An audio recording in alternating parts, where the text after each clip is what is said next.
I'd like to welcome everyone to our session this morning on Alaskan Tlingit history and archaeology.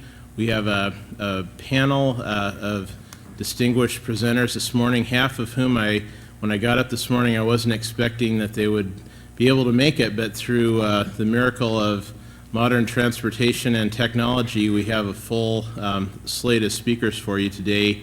Mark McCallum from the Forest Service, Diane Purvis, and Steve Langdon will be patched in from Anchorage. And thank you, Diane, for coming down and risking your life on Alaska Airlines.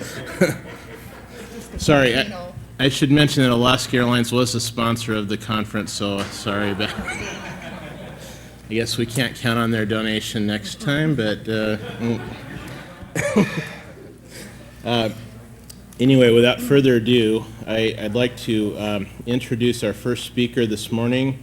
Mark McCallum is a forest archaeologist for Tongass National Forest who works out of the office in Petersburg. He's been doing archaeological excavations and research in Southeast Alaska for over 20 years. And he has a special interest in ancient fish weirs and fish traps, some of which date back to 5,000 years. So, Mark McCallum. Thanks, Steve. It's an honor to be here at the Clan Conference. I've learned a lot in the last couple of days, and I think it's probably even a bigger honor to be a student of Tlingit culture. When I was a young man, I was too busy to sit down and listen to my grandparents tell stories. My ancestry is Scottish, and I was just always in a hurry and never took the time. And now that they're gone, I really regret that. And, when my family immigrated to the U.S., the melting pot was the model. And so my family today, my parents know little about their culture, and so I'm often envious when I can attend a culture camp and or event like this and kind of vicariously learn about the strength of a culture. And so in the process, I've tried to do a little bit of research to capture some of my history, maybe to share with my children. And I've learned that the Scottish people have some similarities with the Tlingit people in that they are clannish. And you probably know the kilts that the men wear in particular are a way that one clan can distinguish from another. And I stumbled upon I guess kind of a humorous story about my clan, the McCallums, and there was a big, I guess it was a clan conference that was planned at one time several hundred years ago. And like the Tlingit people, the clans can be scattered across multiple communities, and as the various clans made their way to this gathering, one group of McCallums was coming down one valley, and another group of McCallums was coming down another valley, and they didn't have their regalia on, their kilts that distinguish one clan from another. And there had been some warfare in that area before, and as these groups interacted and encountered one another, they failed to acknowledge that they were related, and they battled with each other, and many people were killed. And the McCallums became known as the Clan of 1,000 Fools. So it's kind of, anyway, a little bit of my own history. I thought, given the theme of the conference, sharing our knowledge, would be a chance to step back and take a look at the over 50 years of archaeological study that has been conducted on the Tongass and throughout Southeast Alaska. My presentation today is going to examine over 850 radiocarbon dates that have been obtained from the forest and try to make some sense of that. So what I'd like to do today is briefly discuss a little bit of the history of archaeological investigations on the Tongass National Forest, share perhaps for those of you that may not be familiar with the science of radiocarbon dating, a little primer on some of that scientific background, how we come up with those magical dates. Discuss some preliminary findings as I've compiled or gathered all these dates from various studies, and then perhaps offer a few suggestions for future research. At 17 million acres, the Tongass National Forest is by far the largest of the U.S. National Forest, and as a federal land managing agency, we're charged with protecting important archaeological and historic sites. Shortly after creation of the Forest Reserve, Forest Supervisor William Langeal moved to create 2 national monuments from the sites of Old Kisan and Tuxecan. Later, in the 1930s, the Forest Service mounted its first archaeological excavations using an untrained Civilian Conservation Corps crew to excavate parts of the site of Old Sitka. Early interest in the Alaska Native culture culminated in the totem restoration project, again associated with the Civilian Conservation Corps and post-Depression era. As has been pointed out, I think in a number of sessions here, the Forest Service has less than a stellar history in the Tlingit culture, and we have recently acknowledged the removal of many of your family's historic fish camps, smokehouses, and garden areas, and moving forward and trying to make amends for that happening. Currently, there are about 2,846 archaeological and historic sites recorded on the Tongass National Forest. Now, given the scale of the forest, we've only been able to inventory in the neighborhood of 3 to 4% of the entire forest. So that's a small fraction of what we will ultimately find, not in our lifetimes, but in generations to come. So if you kind of do the math, it would suggest that there are upwards of 50 to 60,000 sites scattered about southeast Alaska. The forest's cultural resources include a rich array of sites representing the full spectrum of human history, from ancient sites over 10,000 years old to modern sites dating to about the period of Alaska's statehood. Some of the traditional places included in our inventory of sites include rock art, such as these petroglyphs from Henrikson territory, and pictographs, images painted onto the surface of the rock, these from Tongass territory. Intertidal fish traps. Here, the heart-shaped feature in the middle of the photograph is an intertidal fish trap located in Ketchikan territory near Petersburg. And these fish traps testify to the importance of salmon and other fish over the millennia. Stone monuments or cairns that stand as sentinels over the landscape and memorials to the people that have come before us. Abandoned canoes, such as this one from Wrangell, Ketchikan territory.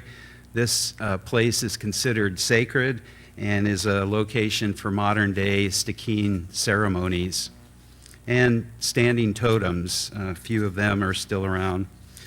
And including historic sites such as canneries, mines, fox farms, and sites such as this old trapper's cabin.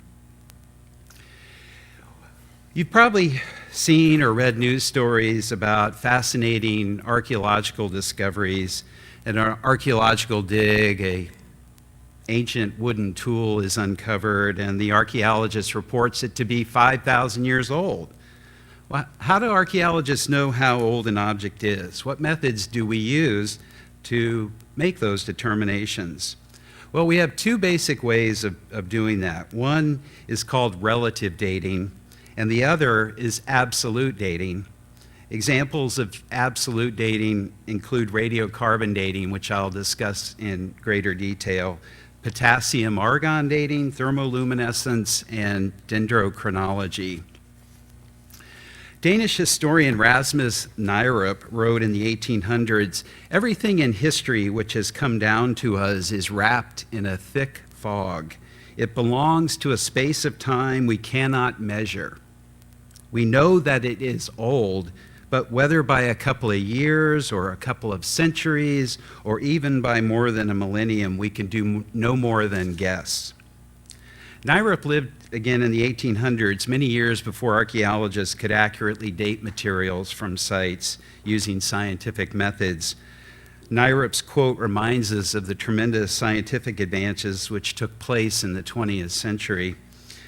In Nyrup's time, archaeologists could date the past only by using recorded histories, primarily in Europe using the Egyptian calendar. They used pottery and other materials in sites to date relatively.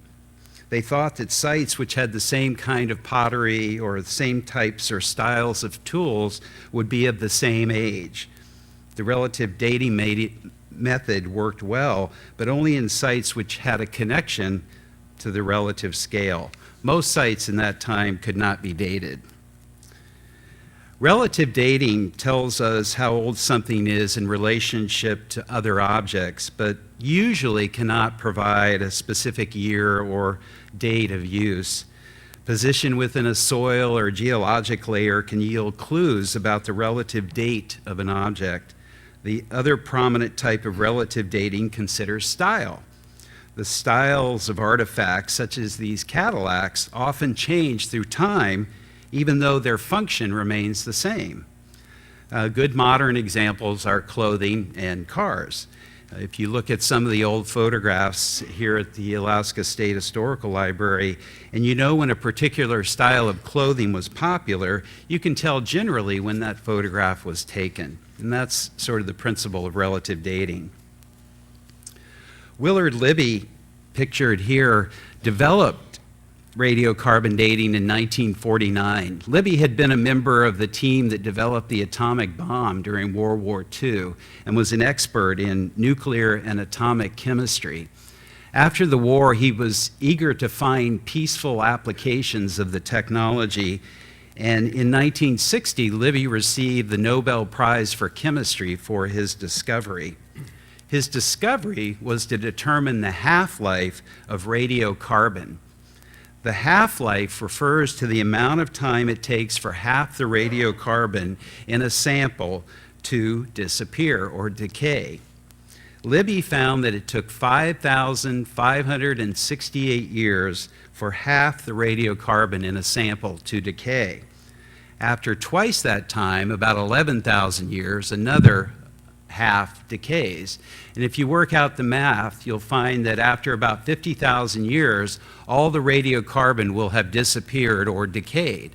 So radiocarbon dating has a limitation in that we can date things that are younger than about 60,000 years old. The job of a radiocarbon lab, and you can see Willard with his equipment there, is to measure the amount of radiocarbon that remains in a sample. All plants and animals on Earth are made principally of carbon. During the period of a plant's life, the plant is taking in carbon dioxide during the process of photosynthesis, which is how the plant makes energy and grows. Animals eat plants, and some eat other animals, and it all enters into the food chain. Carbon follows this pathway through the food chain on Earth so that all living things are using carbon, building in their bodies until we die. A tiny part of the carbon on Earth is called carbon-14, or radiocarbon. It's called radiocarbon because it's radioactive. This means that its atomic structure is not stable, and thus you have the evaporation or the decay over time once that organism dies. Archaeologists can date charred plant remains, wood, bone, shell, and a variety of other organic items. We cannot directly date stone, tools, or rock petroglyphs because they do not contain organic items. So how much of a sample do archaeologists need to obtain a date? A new way of radiocarbon dating was developed in the 1970s called AMS radiocarbon dating. AMS stands for Accelerator Mass Spectrometry. And it's important because it allows us to date very small sizes of samples. Imagine a grain of rice. This can be dated now with AMS dating. We can date small, almost microscopic pollen grains, seeds, tiny pieces of charcoal. What about a hair from someone's head? That too can be dated using AMS dating. We can now date a variety of very, very small samples, so many more kinds of archaeological and geological samples can be dated than ever before. So AMS dating is a tremendous breakthrough for archaeologists. Radiocarbon dating, depending on the type of dating that you do, costs between $350 and $750 a sample. Now I'd like to take a look at present a brief history of archaeological investigations here in Southeast Alaska. Some of you may have had the pleasure of meeting Freddie de Laguna when she was alive. In the 1930s, Frederica de Laguna excavated a site near Yakutat, Old Town, that yielded the region's first radiocarbon dates, 2 samples from a subsurface storage pit she called Storage House that dated from roughly AD 1550 to 1880. De Laguna later conducted archaeological investigations around Angoon. In the early 1960s, Dr. Robert Ackerman from Washington State University and a crew conducted an inventory of sites in what is now Glacier Bay National Park, and then extended their survey eastward along northern Icy Strait towards the mouth of Excursion Inlet. Perhaps Ackerman's most important discovery was the site of Groundhog Bay within Hoona territory. Subsequent excavations revealed the first scientific proof that people have been in Southeast Alaska for at least 10,000 years, corroborating what the Tlingit people already knew through their oral histories. In 1977, during construction of a state fish hatchery on Baranof Island, construction crews uncovered a deeply buried site with occupations dating back to about 9,500 years ago. Archaeologists spent the following 2 summers excavating the site that revealed sporadic use over a period of about 5,000 years. The Forest Service hired its first archaeologist, Doug Rieger, in 1974. Doug went on to become the Alaska State Archaeologist. Over the years, many accomplished archaeologists have worked on the Tongass National Forest, and the forest currently has a staff of 9 permanent archaeologists stationed in offices in Ketchikan, Craig, Petersburg, Juneau, and Sitka. In 1996, paleontologist Tim Heaton from the University of North Dakota was excavating 30,000-year-old bear bones from a cave on Prince of Wales Island. Near the end of his excavations, Dr. Heaton found a flint spear point pictured in the upper left of the photograph, a human jaw and a few other human bones, and an animal bone tool. He alerted Terry Fifield, the Forest Service archaeologist stationed on Prince of Wales Island. Dr. Jim Dixon subsequently excavated the site in a multi-year project, which yielded additional stone tools pictured here. Interestingly, note the 2 stone spear points in the middle that are broken, and those pieces were scattered about the cave there, and we were able to place those back together. An important component of the stone tool collection from On Your Knees Cave, as well as Hidden Falls and Groundhog Bay, are a collection of microblades. Microblades at the site are made of obsidian, a natural volcanic glass that's found at a number of sources, including Sumez Island off the coast of Prince of Wales and up the Stikine River at a place called today Mount Idziza. Microblades are small, sharp blades that provided very effective cutting tools. Oftentimes, these blades, as the illustration shows, were inserted in a bone or wood handle to provide a very effective knife or cutting tool. I would encourage you to attend Terry Fifield's presentation tomorrow during the session on repatriation and learn more about the work that was conducted at On Your Knees Cave. It's a wonderful example of how scientists can work together with the Tlingit community to gather information about the past. Here's a map showing the locations of the 3 oldest sites we currently know about on the Tongass: Groundhog Bay, Hidden Falls, and On Your Knees Cave. Now I'd like to kind of run through a series of slides. As I compiled the radiocarbon dates, I was curious about sort of trends or patterns that we might note in looking at this suite of over 850 dates. Here's map showing the locations of the 6 oldest sites that we know of that fall in the period roughly between 10,000 and 7,500 years ago. And then I'll just kind of run through time and show you that, again, up until about 5,000 years ago, there were relatively few sites. Now, you have to remember that our inventory of sites so far is very limited. So the lack of sites in that time period may be a reflection of our lack of inventory. And as time goes on, we hope to fill in more of these gaps. But you'll notice as we go through time, there's an apparent explosion in sites. So that by about 1,000 years ago, sites are everywhere. And I didn't even try to portray the sites younger than 1,000 years old because the whole map, all of Southeast Alaska would be a red blob. But just to show you the kind of the phenomenon or the growth of sites over time.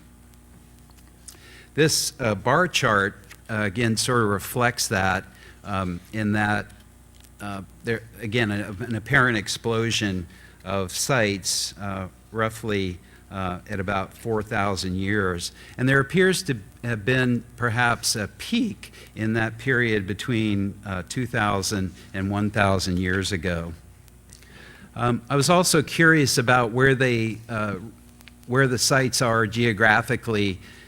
This is a bar chart showing the various U.S. Geological Survey topographic maps, and it shows that, at least so far, most of the sites that we have dated are in the area of Sitka, Petersburg, and Craig.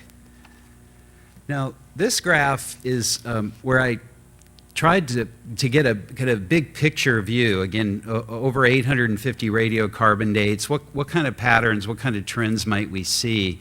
So this graph portrays a triangle for each and every date that we've obtained so far.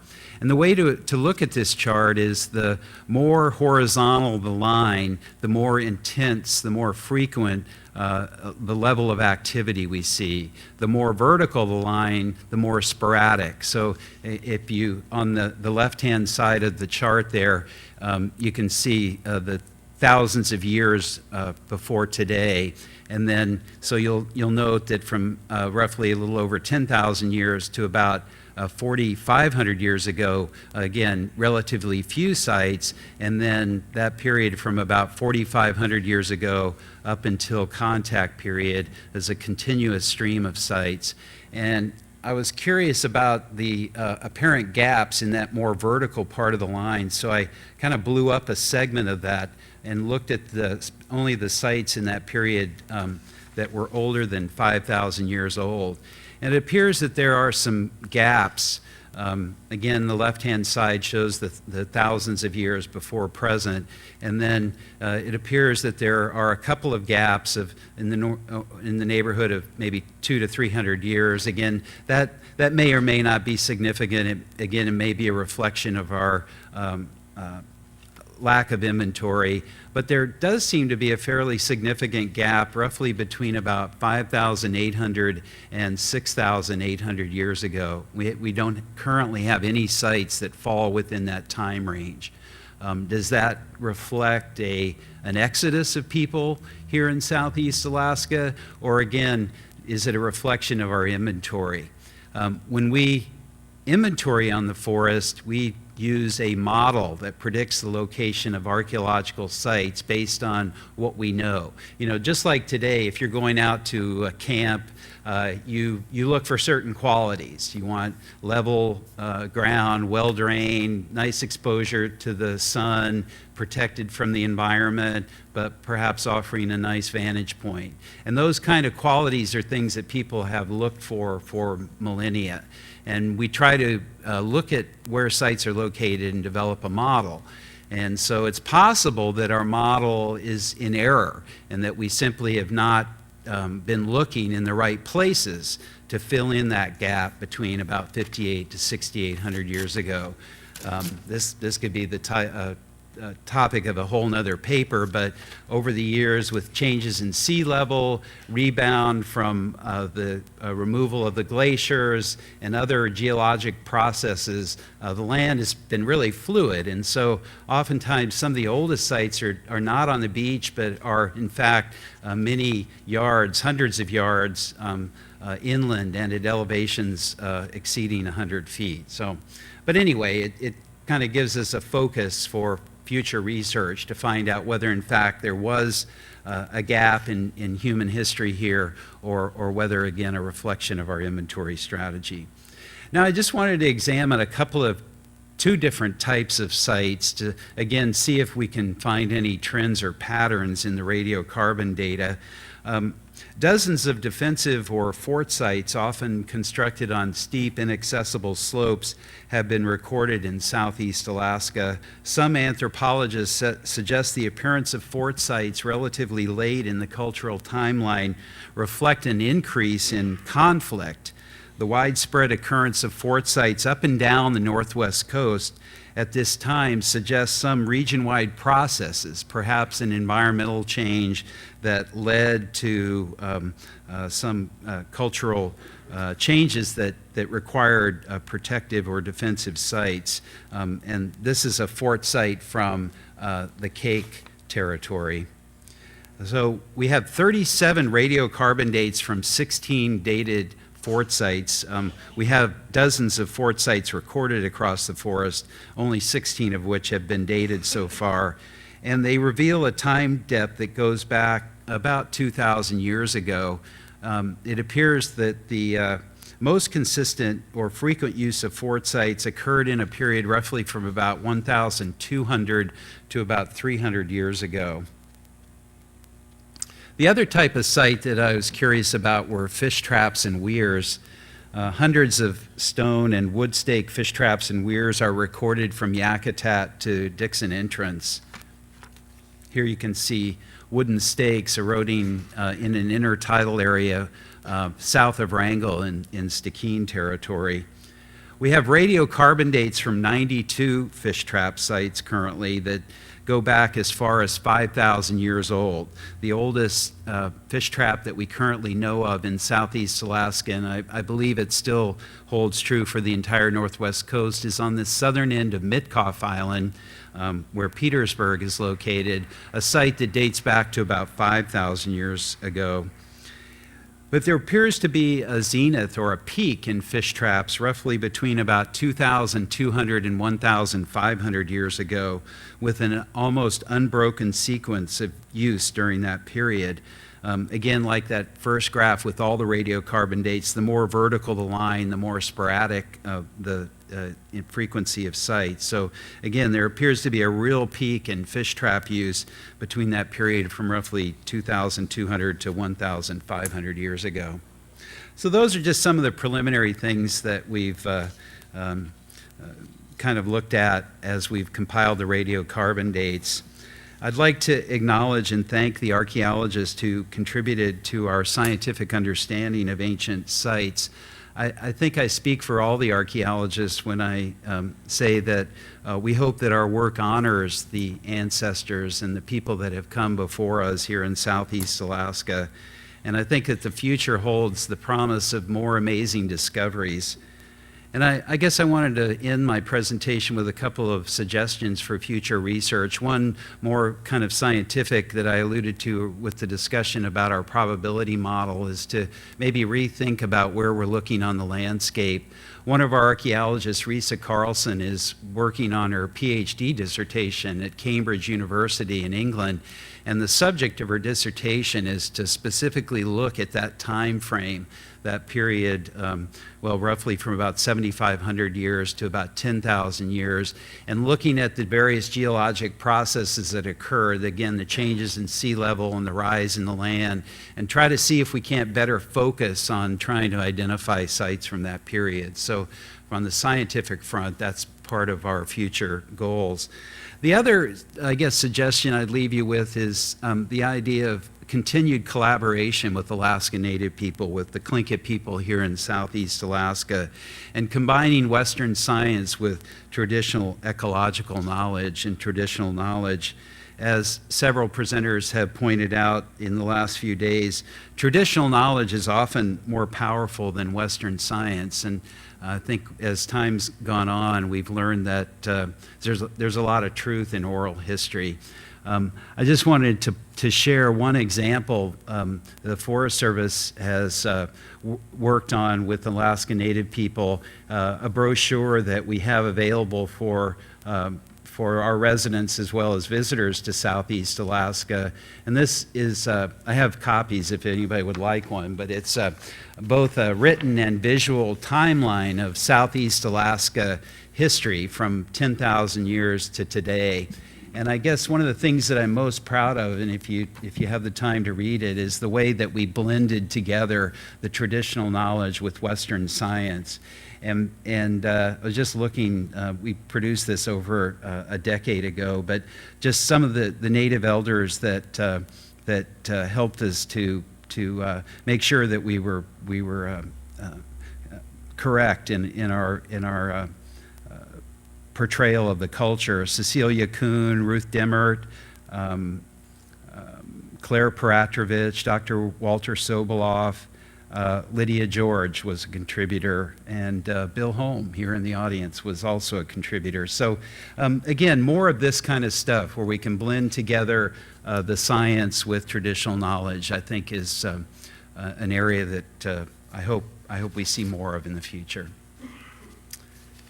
So I hope today, as a result of the presentation, you have a better understanding perhaps of a little of the archaeological history on the Tongass, maybe a better understanding the next time you hear about those news reports about a radiocarbon date, and a better appreciation, I guess, for the importance of the archaeological information. Thanks. All right, thank you.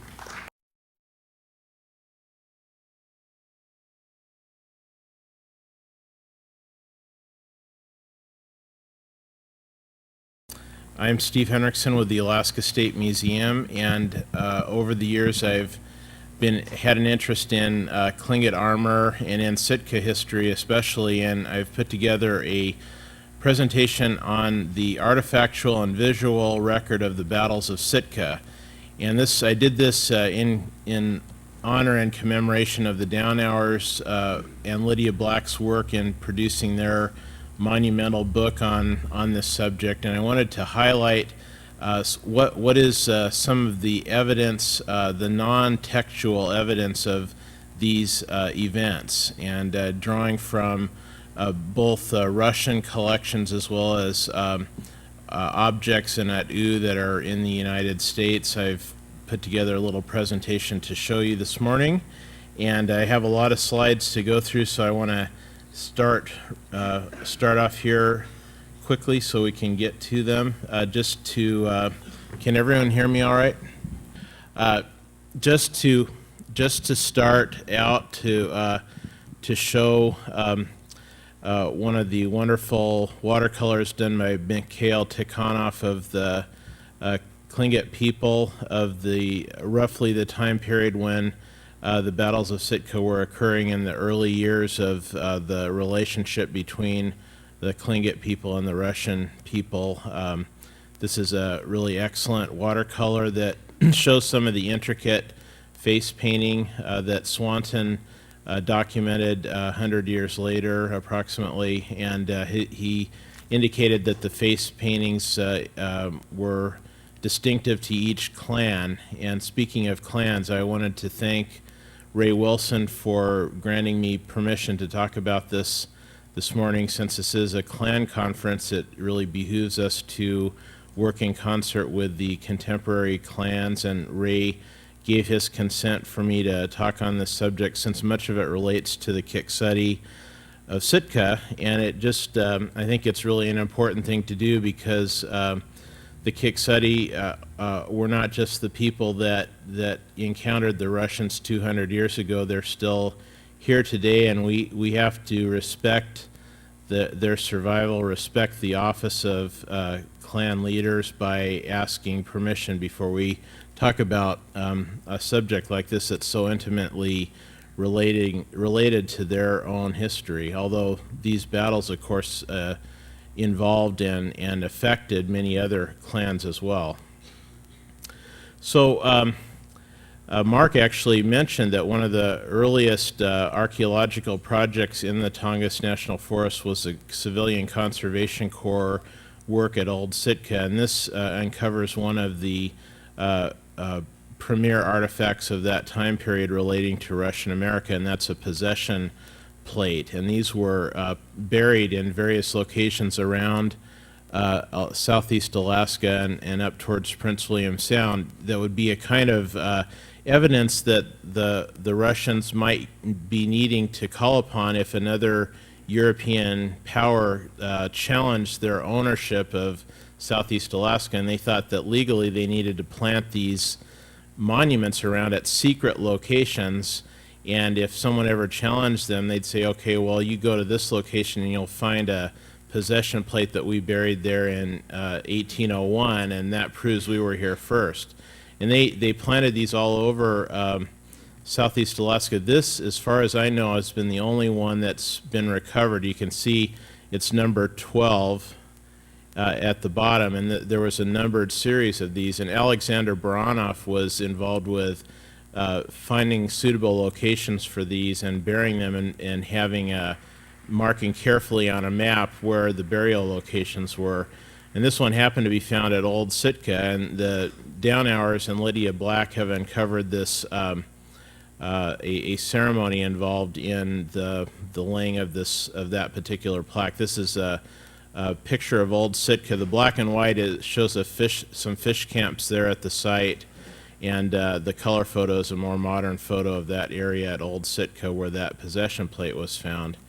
Now this is a plaster cast of another, apparently a pewter or metal plate that was found. It showed up in the San Diego area. Somebody said they dug this up in that area, and it appears to be a Russian double-headed eagle crest. Unfortunately, the original of this has disappeared, and the museum down there made a casting of it before they returned it to the owner, and this may surface again sometime in the future, but they may have been planting these plates all along the west coast. Another related object that you might hear about or read about in the literature are these double-headed eagle crests, and they were produced for the express purpose of marking the Russians' territory that they claimed, and also they made gifts of these to Alaska Native leaders.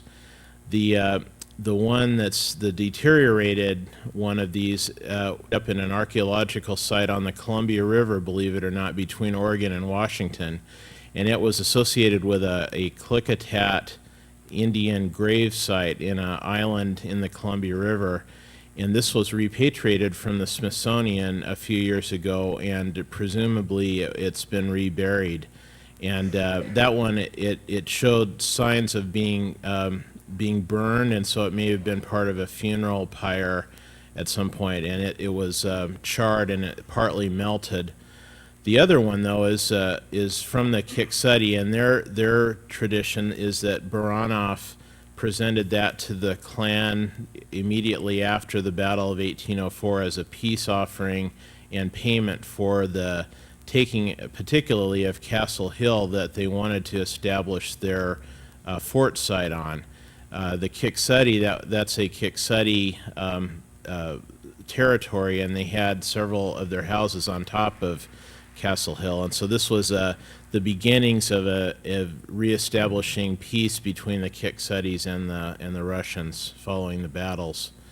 And this crest, this bronze crest, is in the State Museum now, and when they had a bicentennial commemoration of the Battle of 1804, that was taken over to Sitka, and it was displayed with Kiks.adi at.oow, and that's a direct descendant of Alexander Baranov there that's got the microphone. She was invited to reenact the peace ceremony there between the Russians and the Tlingit, so that was kind of a pretty interesting occasion. The motif of the Russian double-headed eagle crest appears occasionally in Tlingit art. There's a totem pole that was designed by George Benson that's in Totem Square in Sitka that has a depiction of that double-headed eagle, probably that very crest that was given to the clan. Also, there's a little beaded purse in the State Museum collection that has a beaded version of that Tsarist crest.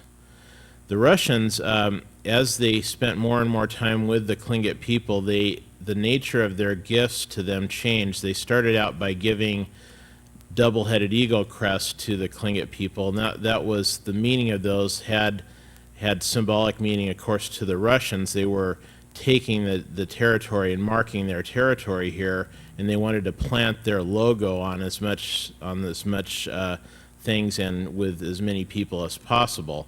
Later on, starting in the 1840s or so, their gifts to Tlingit people started to reflect a growing understanding of what symbols were important to the Tlingit.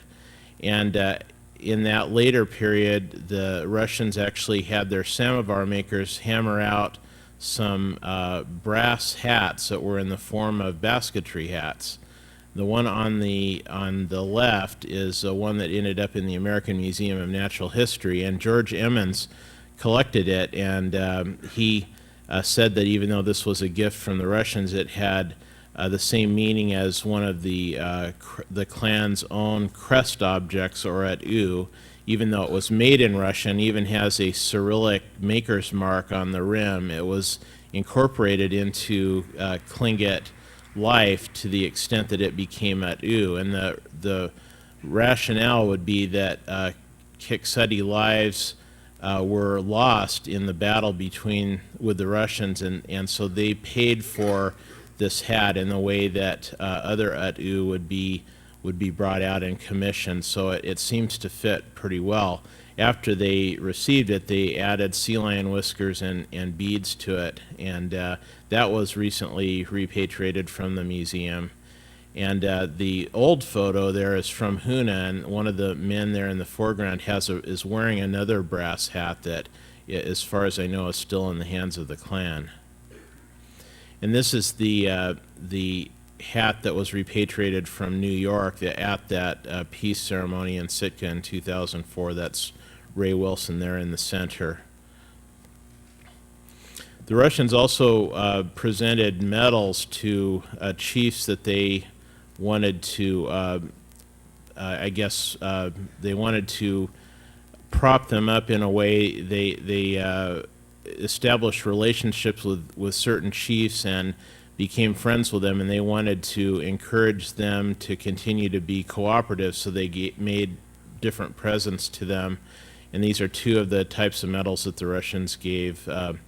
The one with the double-headed eagle crest is called the Allies of Russia medal, and it has that wording on the back in Cyrillic. And this is the Tikhonov watercolor of Katlian wearing one of those medals, and you can actually make out the Cyrillic writing in the original watercolor. And along with the medals, they gave certificates like this, and it started a tradition that lasted into the American period of Tlingit leaders carrying skookum papers. And these were, they had like a little pouch that had letters from various government officials in there, and others just sort of testimonials to the chief's character and their activities and all that. And these became an archive of their personal history. There's a few intact sets of these skookum papers that are still in the hands of the clans, and the Alaska State Library also has some of these, and I think they're very interesting. This particular one, it says that a certain Tlingit chief named Matthew in Sitka, it doesn't say what clan, unfortunately, but I think the down arrows know who it is. It says that in regard to this particular chief and his friendly disposition, we're presenting him with the silver medal, and then it's signed by the Russian governor at the bottom, and they had a wax seal on the corner. Then there's some other writing in a different hand on it that says, upon the death of this chief, his family returned the medal to us, but we're letting him keep the certificate. and the family did keep the certificate for a long time, and eventually it was sold to the State Museum. This is a garment that, according to the clan history, was given to one of the Kiks.adi leaders in Sitka immediately following the Battle of 1804. I found that there's, in Sitka especially, there's a lot of things that have gained a connection to the Battle of 1804, I guess through osmosis in a way, because even things that were early 20th century are said to have been given by Baranov to various people. So some of the just based on the object itself, it's pretty clear that it's a later thing. In this particular case, the Russian documentation of this outfit contradicts what the oral tradition is. The Russian documents indicate that a yellow caftan and tricorner hat was given to a Sitka chief named Kukan in 1843 by Governor Edelin, and the Russian descriptions pretty precisely talk about this very garment. It's pretty distinctive. Originally this was a bright yellow color. It's now faded, but originally it would have been so bright if the sun hit it you could hardly look at it. I think it has gold and silver fringe on the sides, and the tricorner hat is similarly decorated, and it had a ostrich plume coming out of the top. So it's a very distinctive kind of an outfit for a Tlingit chief to be wearing. And this was a case where the Russians, and this same attempts along these lines were made later by many government bureaucrats who got tired of going to every clan leader to negotiate things, and they decided, well, after a while, let's like figure out who the most cooperative chief is, and we'll make him the chief of the entire town, and then we don't have to deal with all these other ones. And so they decided to appoint Mikhail Kukan as the main Sitka chief, and they gave him this special outfit, and I guess they decided that that would take the place of consulting with the other clans. It didn't work out so well. It never works out very well. But nevertheless, Mikhail Kukan, throughout his long life into the late 1800s, continued to serve in this capacity as main Sitka chief, and there's accounts of him greeting some of the American government officials in the late 1800s. He died, the outfit was passed on to someone else in the clan, and the latest written account that we have of this being worn by one of the Sitka leaders is 1952. So these artifacts served for over 100 years as kind of a diplomatic costume, if you will. Anytime the Kiks.adi needed to consult with foreign dignitaries or government officials, this was incorporated into that kind of greeting ceremony. And kind of a related phenomenon is the Indian police force, and we saw at the museum we have Chief Kauai's badge there that is shown on the right on his uniform, but Kitch now is on the left wearing his uniform. There's many pictures of him with his police uniform. And this was another way of the non-natives trying to impose Western-style law and order on the Tlingits by appointing cooperative leaders as some kind of a go-between or a enforcer of Western laws. This is a certificate appointing Katlian to be a native police officer.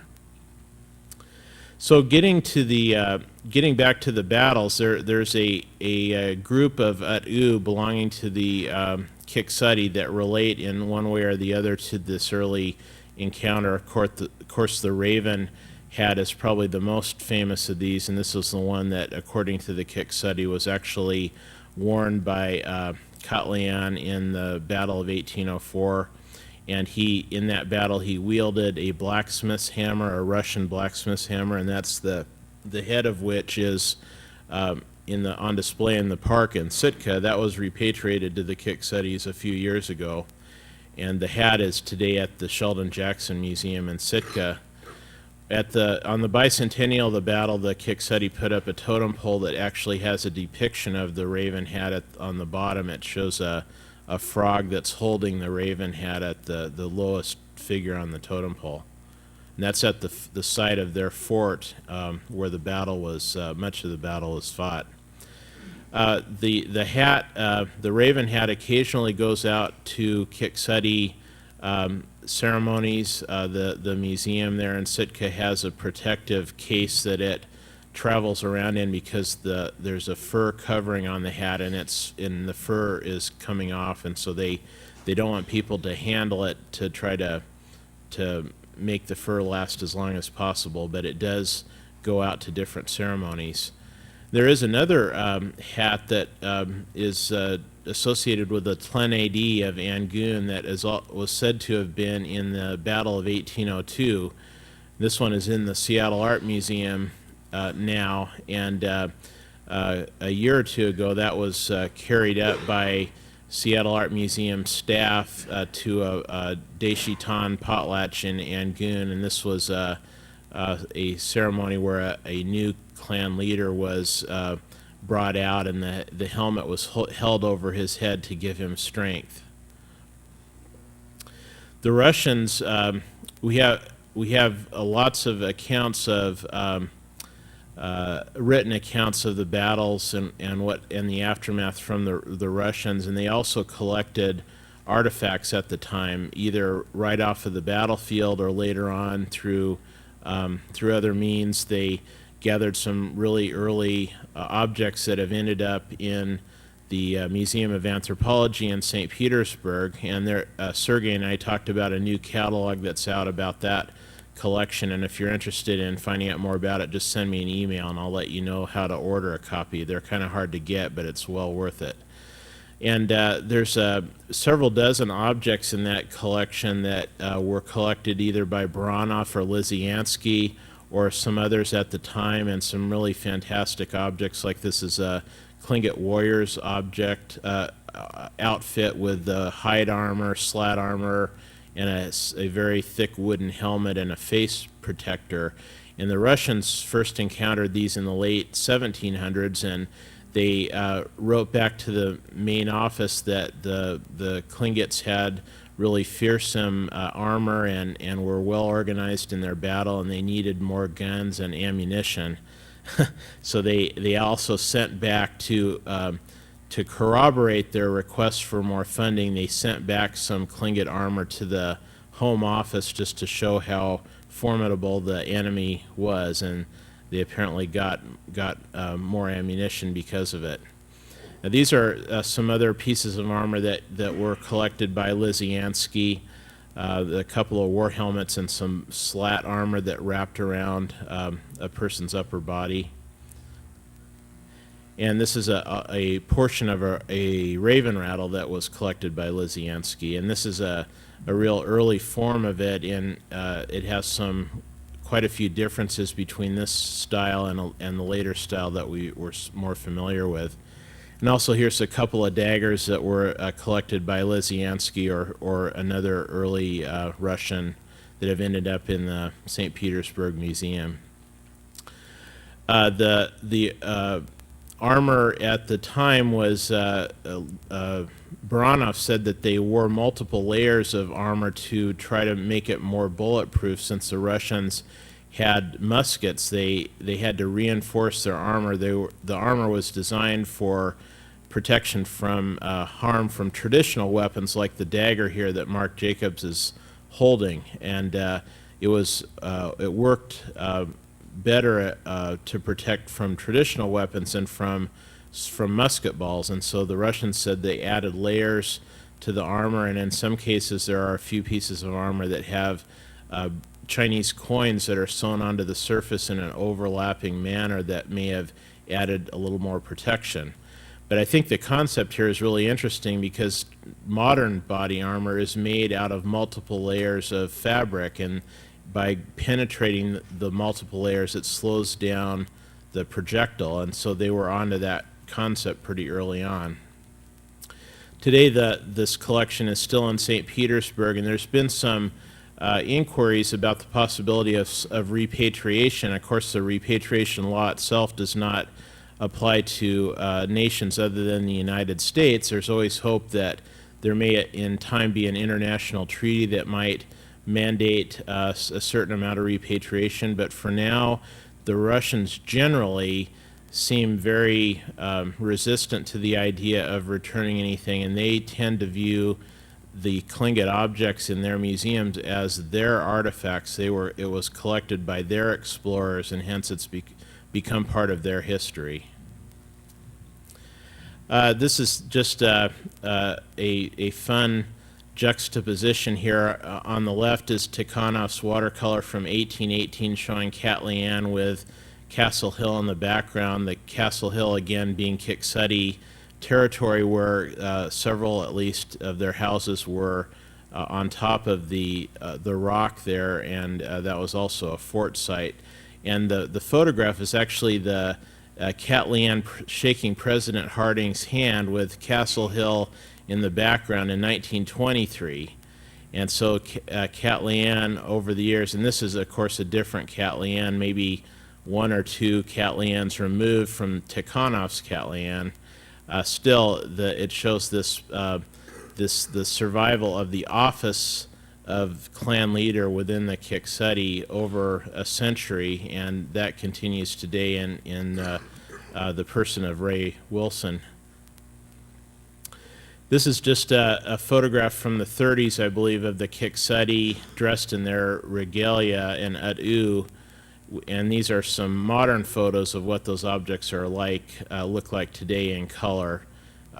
The man in the center there wearing the raven hat is also holding the Katlian's hammer too, and then the frog hat, the frog coming out chilkat robe, frog coming out shirt, and a paddle, a dance paddle, and those are all Kiks.adi at.oow. And there's several pieces of at.oow that were sold improperly by certain individuals in the past and were purchased back by the Alaska State Museum with an agreement with the clan that allows for their use of those objects whenever they need them for traditional activities. So the frog hat and the chilkat robe that go with it are frequently taken out of the museum. In fact, Ray Wilson went to Angoon yesterday with the objects for Lydia George's funeral. So when they're on display in the museum, they're in this diorama that we have there. And that's the frog hat again. That was at the time it was the time it was purchased from Sotheby's. It set a world's record, and that someone in the clan actually sent it into the Guinness Book of World's Records as the world's most expensive hat. And that became a bragging point whenever they were talking about the hat. They'd mention it was the world's most expensive hat, and it beat out Napoleon's hat that had sold for $23,000 some years before that. So, and during the years the frog hat was not among the clan, they had a copy of it that became at.oow unto itself. Even though it's a copy, there's a long-standing tradition of replacing old objects with newer ones and transferring the history onto the new object. And so when the old frog hat came back, they didn't just put away the replica, they just keep using it, and it is at.oow, and it's brought out alongside the original hat, and it's kind of a reminder that the clan was able to repossess the original frog hat. And then behind it there is the peace hat that I mentioned before. These are the at.oow at Potlatch in Klawock, and Ray Wilson is talking about it. And that's at the bicentennial of the Battle of Sitka. There's several at.oow out there from the Kiks.adi, and there's the song leader's paddle. And finally, to conclude, I just wanted to show a few pictures of this land that we've been talking about, Castle Hill, the fort site, and the area around Sitka, just as it's transformed over the years since the battle. This is one of the earliest known maps of Sitka, and the only one that I know of that was drawn by an Alaska Native. We're not sure if it was a Tlingit artist or maybe an Aleut that was in Sitka, but it shows pretty precisely the layout of the town and the major buildings, and it's fun to compare this to a Russian map from the same period, and you can really make sense of it, especially when you look at the two combined. The Russian maps don't, of course, show the buildings. The Tlingit or Alaska Native version shows the buildings in it, and the two put together really make a lot more sense than just one or the other alone. A shot of the area from Verstovia. The battlefield is, you can't quite see it, but you can see a good part of downtown Sitka, and then Castle Hill, let me point that out, is right there. And that's before a lot of the extensive fill that was brought in there around World War II had taken place. There's a close-up showing the Sitka village. Castle Hill is, like I said, the Kiks.adi end of the town. Japonski Island just across the channel. And a lot of that area, especially on Japonski, is virtually unrecognizable now because of all the changes that took place over the years. But this is a incredible illustration of that area from the 1790s. This Bill Holm had brought this. Was published in the Soft Gold catalog, and that was my first exposure to it. But it was a really exciting discovery because it shows Castle Hill with the Kiks.adi houses on top of it. Let's see. Well, this laser pointer doesn't work so well, but you can see in the top photo there's a rock with several houses and then a row of houses behind it, and what look like mortuary poles on the left-hand side. And the photograph from 1998 shows that same general area. Today you can hardly see Castle Hill now because of the tank farm and other modern encroachments.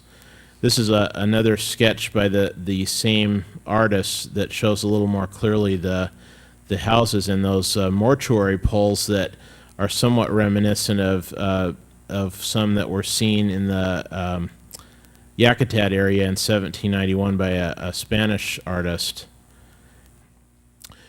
And this is their map showing the fort, and well,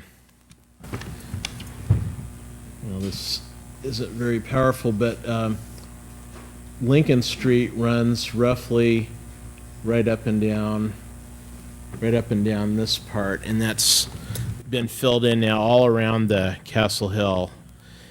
And this is sketched by Vosnezinski in the 1840s, a real early view of the Russian section of Sitka with the traditional style buildings. And on the right, there's you can see a palisade. The Russians had a dividing line between the Russian part of town and Sitka that was made up of log walls, and there were blockhouses periodically that had cannons trained on the Sitka village, so you can get the sense that the Russians were feeling like they were threatened at all times, and they kept a military occupation up until the day they left, pretty much, even though they eventually established good enough relations with the Tlingit for them to get the vast majority of their fresh food by buying it from the Tlingits.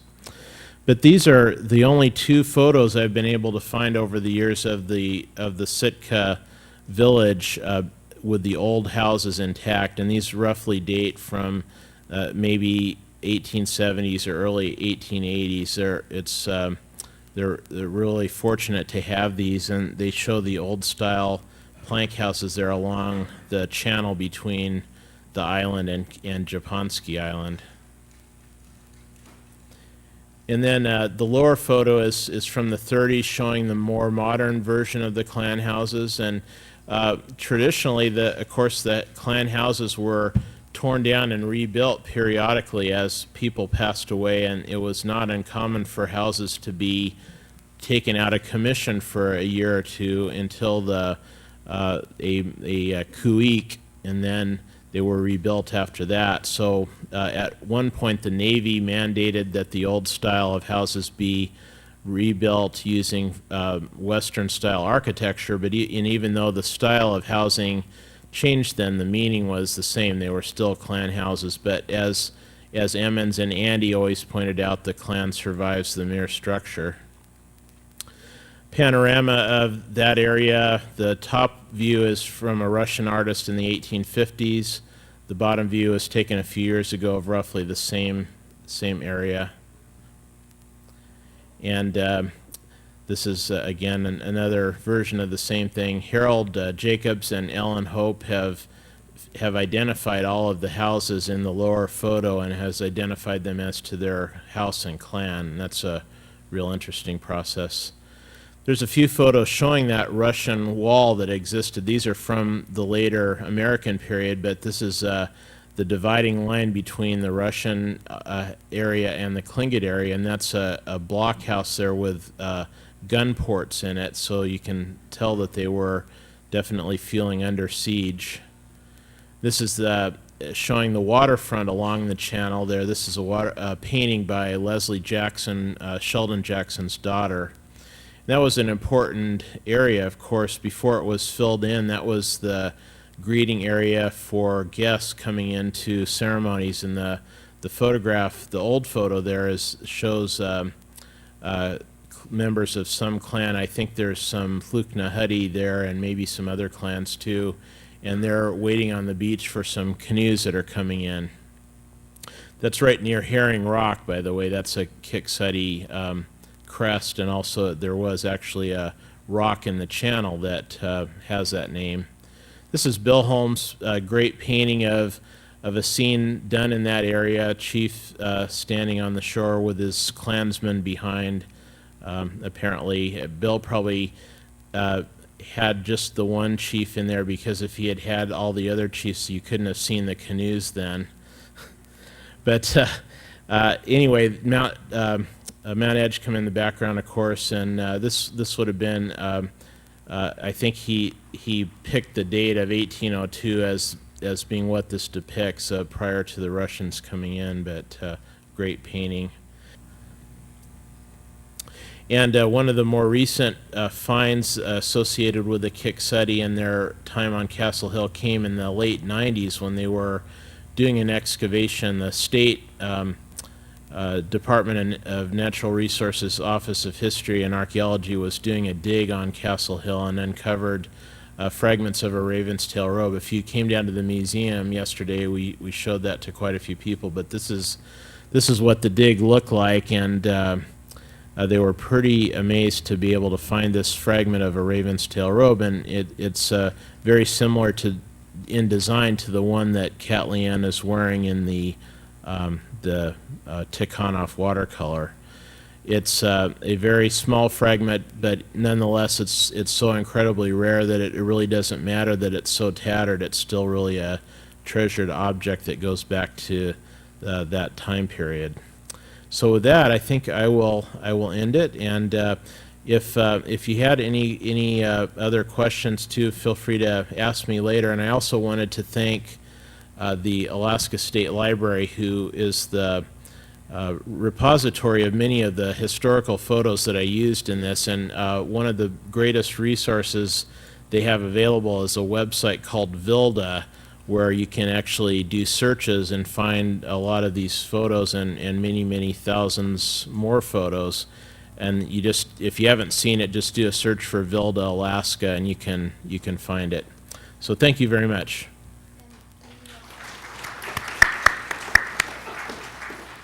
I'm sorry? What? It's called it's called Alaska's Digital Archives. It includes not only the Alaska State Library historical collections, but quite a few other libraries in the state are involved with it too. So thank you.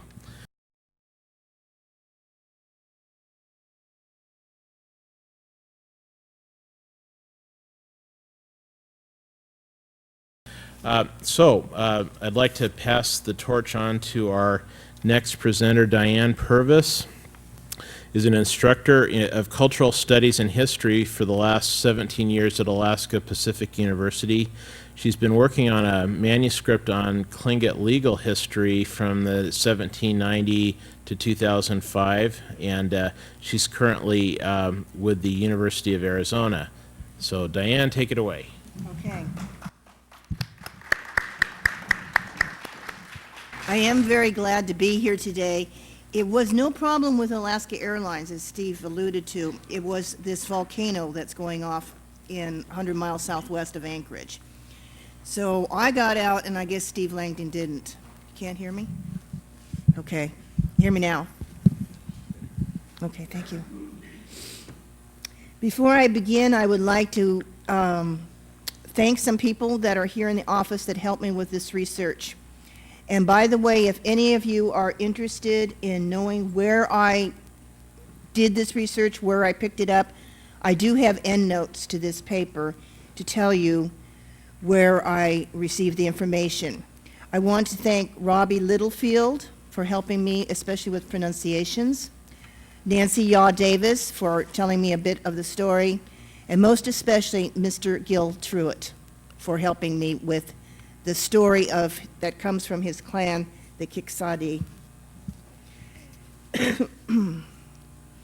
There are Tlingit legends about travel to faraway and exotic lands. You may know of one of the legends of long ago when a Kiks.adi man went out sealing with his sons and was lost at sea. And as the legend goes, they traveled long distances, not knowing where they were going, and finally ended up in warm waters where they were marooned. There is speculation this was either Japan or Hawaii, with most of the speculation pointing to Hawaii. A.P. Johnson, in his oratory, described it as this: "It was a big sand island. It was very large. That big island, grass was growing on it." Although the stories do vary, we know that bamboo came back from there.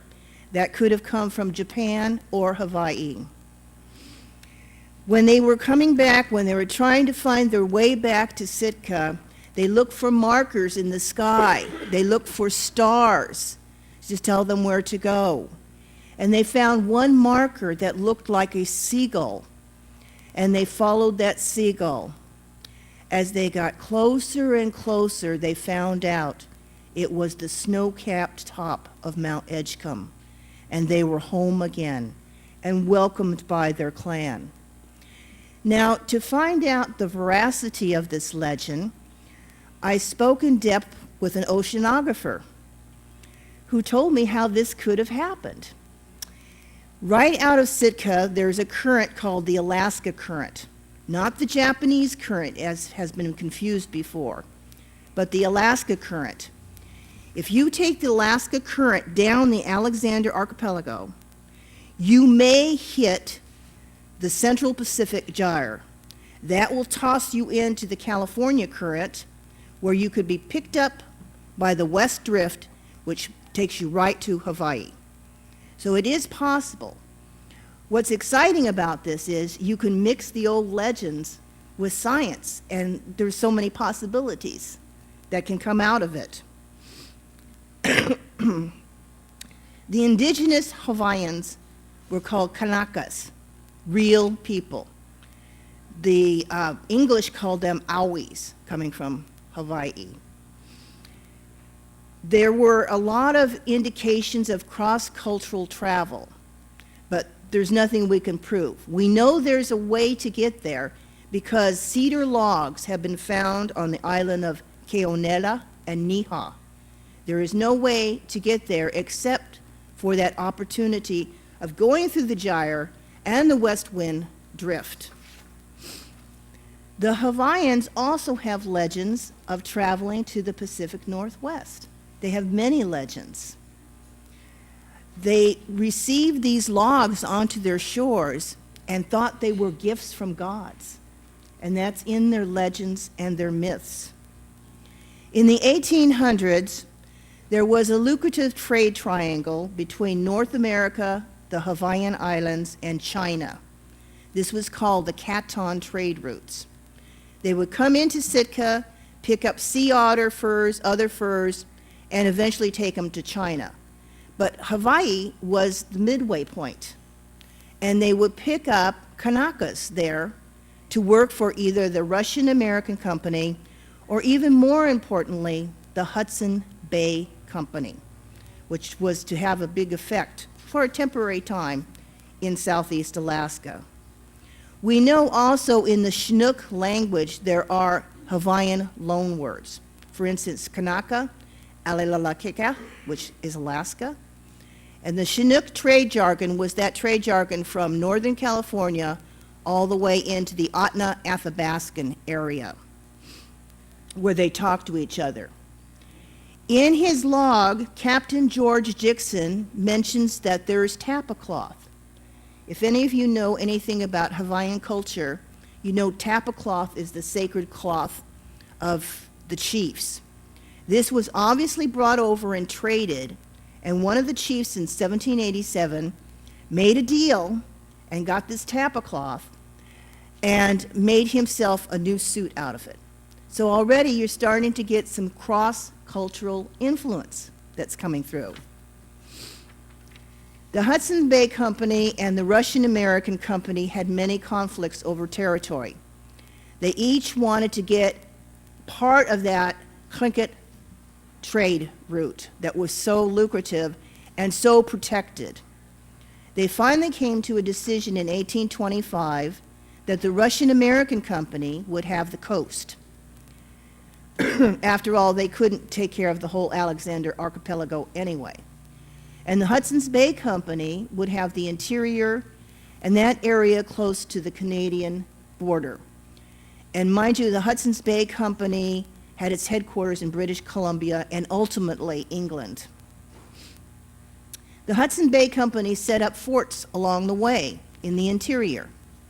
So they started to have contact with the Chilkat, the Chilkoot, and most importantly, the Stikine, which is near present-day Wrangell. They took over the old Russian fort there, St. Dionysius Redoubt, and renamed it Stikine Fort. And it had quite a history. When I originally started to look at this topic, other than looking at all of history, I wondered, why do I keep hearing about the Iroquois being here? How could the Iroquois be in southeast Alaska? They're way on the other side of Canada. Well, they worked for the Hudson Bay Company. So in the Stikine Fort, you had the French, you had the Iroquois, which are French, you had Tlingit working there too, and the Kanakas that had come over from Hawaii. The fort master in the 1840s, when most of this takes place, was John McLaughlin Jr. If any of you know the history of Hudson's Bay Company, also called the HBC, you know that his father, John McLaughlin Sr., was a head trader for the company. John McLaughlin Jr. did not share his father's passion for trading or being out in the so-called wilderness, and he tried to fight his way out of that fort all the time. He was quite ruthless to the Kanakas and to the Iroquois until they had built up quite a few grudges. He didn't really try to set any rules on the Tlingit, because how are you going to anyway? They had the upper hand in all the trading transactions. He was there at their mercy, as other traders were. The Kanakas could not speak English very well, but the Iroquois could. And they started to pass around a circular saying, "Let's kill John McLaughlin Jr." One of the rules that was really unpopular was John McLaughlin Jr. said, "You cannot go into the Stikine Fort unless you're on a supervised trading mission." Well, that didn't stop anyone. And the HBC men went into the Stikine village and visited, had trading transactions that were not approved. until John McLaughlin put down his foot and tried to punish the transgressors, which was his death warrant. He was shot. As he lay dying right outside of Fort Stickeen, the Tlingit were immediately questioned. Who did this act? The Tlingit were not really suspected, but they made good witnesses. Everyone pointed to a man named Urbane Heru, an Iroquois man. Now what are you going to do? You're out in the frontier. There's no courts. There's no juries. Okay, let's take him into Sitka. We'll try him in Sitka. The officials in Sitka, the Russian-American company, said, yes, we leased that land to you, but that's not our land, not really. That's Indian country. Okay, should the Tlingit then try this man that was accused of killing John McLaughlin Jr.? The Tlingit said, this has nothing to do with us. We don't have time for your problems. I should add that in the past, when there had been disputes between the Tlingit and Fort Stickeen, it was settled in the Stickeen manner, either for Hudson's Bay Company blankets or other goods to restore the balance between the two very opposite cultural settings. They thought, well, should we take Urbane Heru to England?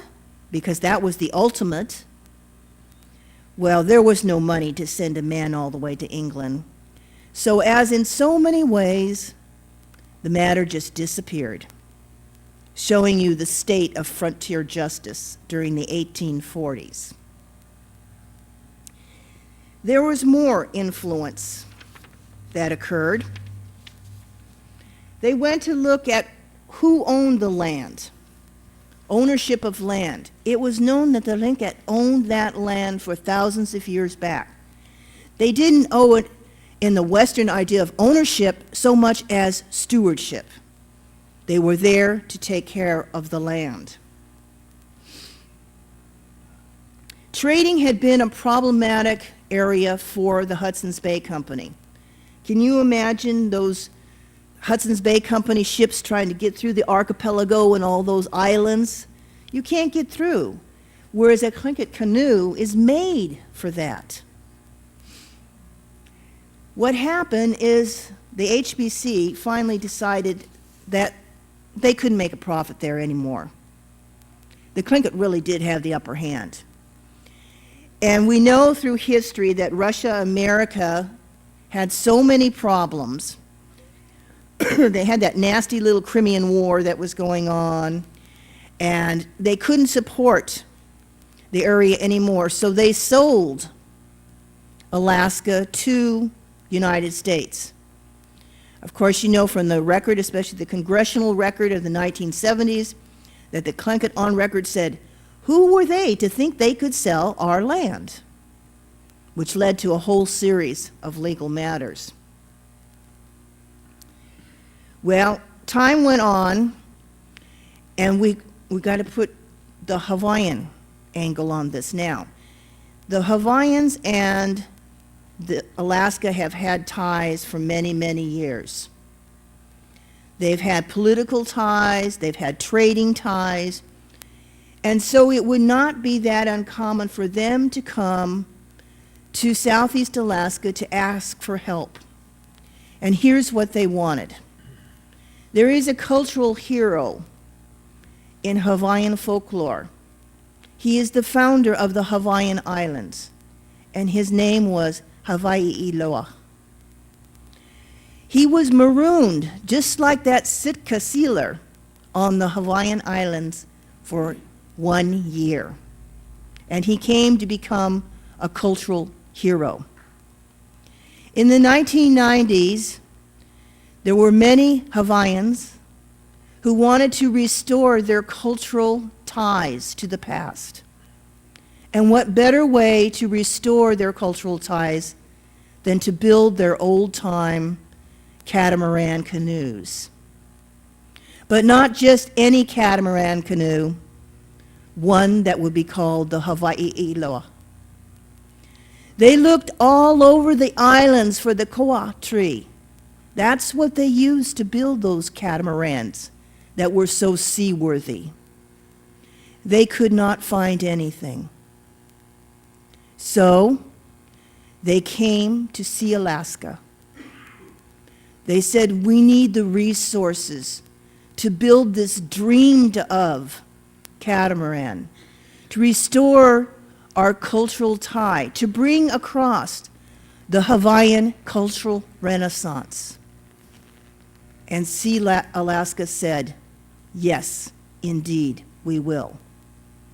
And they gave them the logs for the catamaran. Now, these weren't any itty-bitty kindling sticks.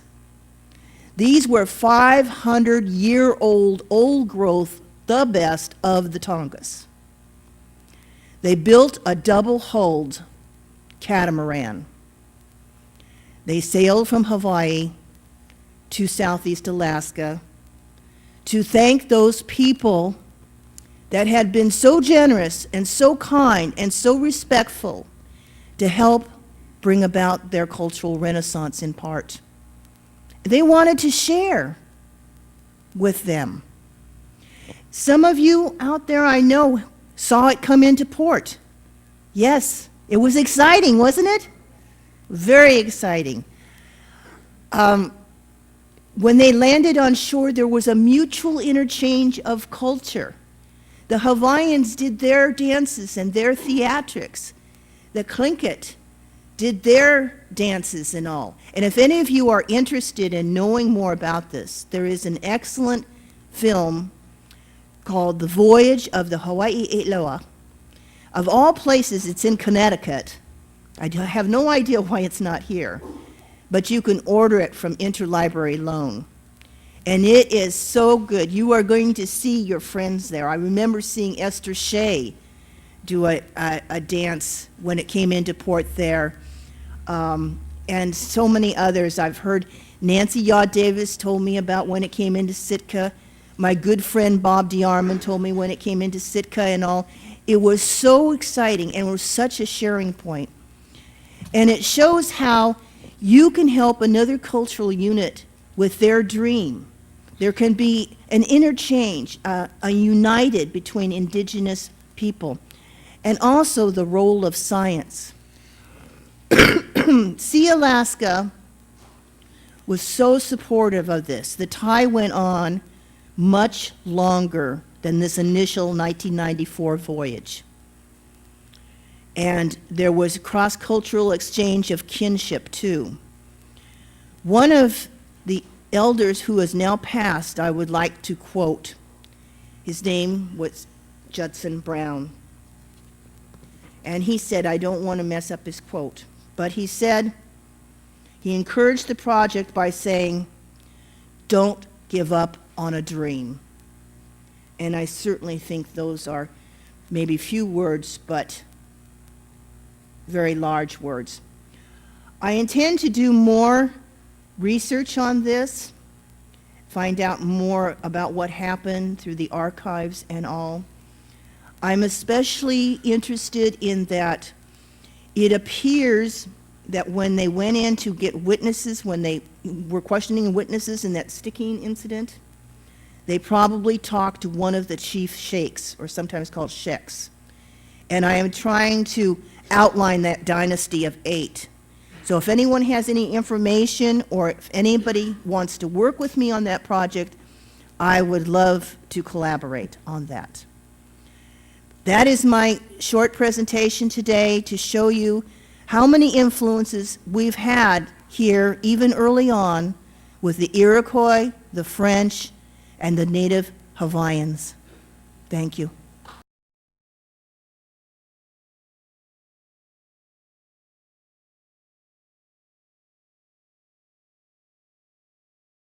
We have our next speaker on the line. Steve Langdon is with the University of Alaska Anchorage Department of Anthropology. And Steve, take it away. Thank you very much. I'm sorry I'm unable to be at the conference. The title of my talk is Ketchikan Was Not Abandoned, Compulsory Education in the Forced Relocation of Tlingit Populations in the 20th Century. This particular paper is the result of some research I have recently undertaken. For many years, while conducting research in the Craig Klawock area of Prince of Wales Island, I heard second-hand and second-generation accounts of the forced resettlement of a Tlingit group living at the village of Ketchikan in the 1930s. I became very interested in this matter and decided to attempt to obtain first-hand accounts from family members who had been present at the time of displacement.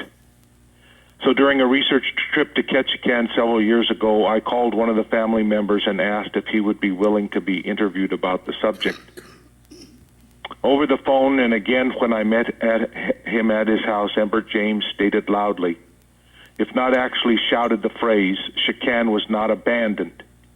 It was said with such enormous passion and deep feeling that I determined if the opportunity ever presented itself that this cry would be the title of a paper and essay that I would deliver on the subject. And so I'm carrying out that promise. The new adaptations required multiple seasonal movements for subsistence, commercial fishing, and trapping. Schools were introduced into many of these villages in the 1880s.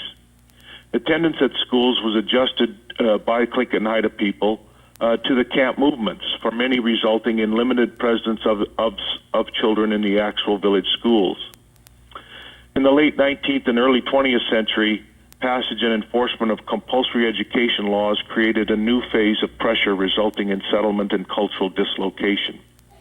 Many conservative families were forced to move from traditional camps and villages into communities in order for children under the age of 12 to attend public schools.